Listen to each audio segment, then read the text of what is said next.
Welcome back to Color Quest, a series of brief but informational videos where I teach you all about color theory. In the second video of the series, we'll be learning all about color harmony. Color harmony is essentially various rules to create color combinations or color schemes using the color wheel. They are typically aesthetically pleasing to look at.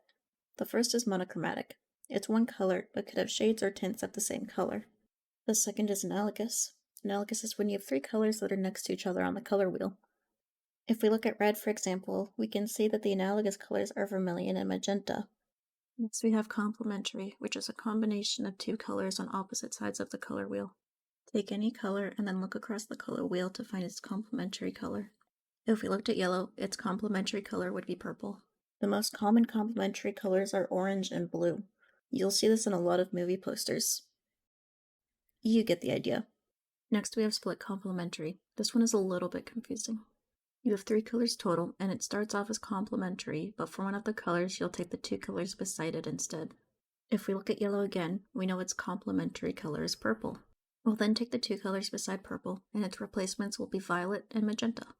Next we have triadic, which is three colors equally distant from each other. Start off with picking one color, which in this example we will be picking green. The other two colors that will make them all equally distant from each other are purple and orange. Next we have tetradic, which is not four colors equally distant as you might have thought, but is two sets of complementary colors. It's also referred to as a rectangle. In tetradic, one color will usually be dominant and the other three colors will be supportive. Let's look at chartreuse as our starter color. Its complementary color is magenta.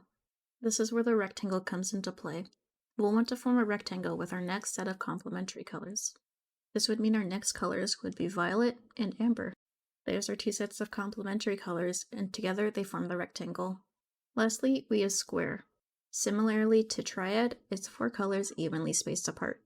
Let's take chartreuse as our first color again. The four colors that would make it a square and all evenly spaced apart would be orange, magenta, and blue. That's all the different types of color harmony. There's a little bit more before we wrap up though. Pick your colors carefully. Color schemes can show very different emotions. For example, there are cool colors, which show relaxation, calmness, and sadness, among other qualities. On the other side, we have warm colors, which show energy, positivity, or happiness, and more. Make sure to do your research before you decide which colors to go with. Lastly, we have our neutral in-between colors. They include gray, white, and all the varying tones in between on the gray scale. It's important to note that they can have both cool and warm undertones.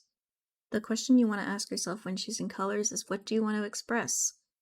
These emotions and feelings will come across in whatever you decide to use color schemes for. And that's all for part 2 of our Color Quest series. Part 3 will be about color context and black and white, which will be coming out next, so don't forget to subscribe.